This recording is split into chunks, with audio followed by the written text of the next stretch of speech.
ভালোবাসা আসলে কি?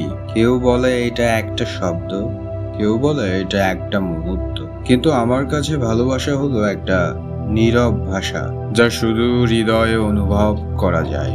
ভালোবাসা মানে শুধু দামি উপহার বা বড় বড় কথা নয়। ভালোবাসা লুকিয়ে থাকে ছোট ছোট যত্নে, খুব মন খারাপের দিনে কারো একটুখানি পাশে থাকা, কিংবা হাজারো ভিড়ে কারো এক জোড়া চোখের গভীর আশ্বাসই হলো আসলে ভালোবাসা।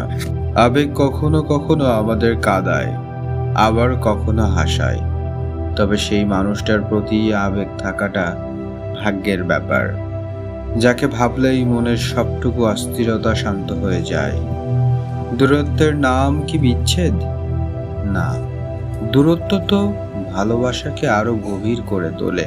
পৃথিবীর সবটুকু ভালোবাসা আর মায়া টিকে আছে প্রতিটি হৃদয়ে, কারণ দিন শেষে আমাদের সবারই একজন মানুষের প্রয়োজন হয়, যার কাছে আমরা কোনো মুখোশ ছাড়াই নিজে হতে পারি।